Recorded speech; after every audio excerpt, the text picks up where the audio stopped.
श्री स्वामी समर्थ मंडळी सगळ्यांना. चला तर आज आपण बनवूया गट्टा भाजी. एकदम साधी सिंपल अशी गट्टा भाजी आहे. ना शेंगदाणे ना काही वापरता आपण ही भाजी बनवूया. चला तर याच्यासाठी मी इथे 2 वाटी डाळीचं पीठ घेतलेलं आहे आणि थोडंसं मी याच्यात तेल टाकलेलं आहे. आता हे पीठ एकदम घट्टसर मळायचं आहे आणि त्याच्यात तुम्हाला जरी तिखट ते टाकायचं असलं तर टाकू शकता. मी काही याच्यात तिखट टाकलेलं नाही आहे. आणि असे मस्त आपल्याला हे 3 गोळे बनवायचे इथं. आणि इथे मी थोडंसं पाणी टाकलेलं आहे.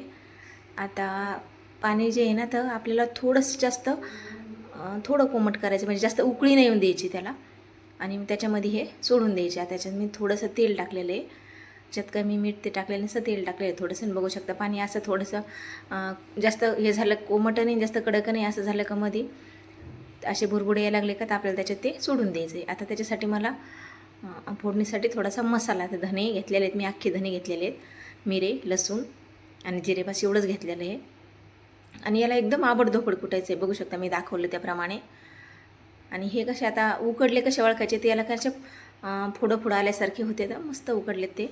आणि हे चांगले उकडून द्यायचे, म्हणजे चांगले उकडले का तर भाजीमध्ये ते लवकर विरघळतात, नाही तर मग ते निब्बर राहते. तर आता याच्यामध्ये आपण थोडंसं तेल टाकूया आणि याला चांगले तळून घेऊया, म्हणजे हे नुसतं खायलासुद्धा छान लागते. तर आणि तुम्हाला भाजीत बी असे छानच लागणार आहेत, पण असे बी खायचे असले तर.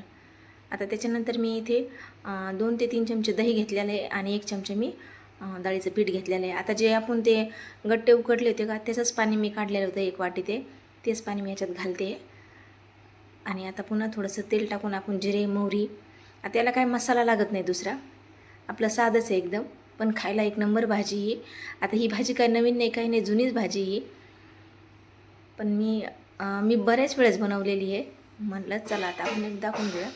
तर इथे मी कढीपत्ता, कोथिंबीर आणि लाल तिखट, हे घरगुती लाल तिखट आणि काश्मीरी लाल तिखट एवढंच वापरलेलं आहे, बाकी दुसरं काही नाही वापरलेलं.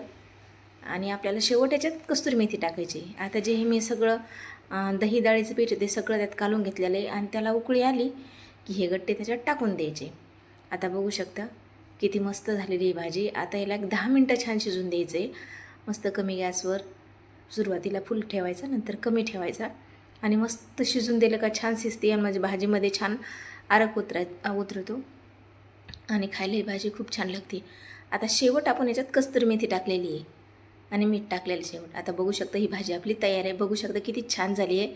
आणि ते मी हंडीमध्ये काढून बी घेते, मी तुम्हाला दाखवते. बघा खायला बी एक नंबर ही भाजी आहे.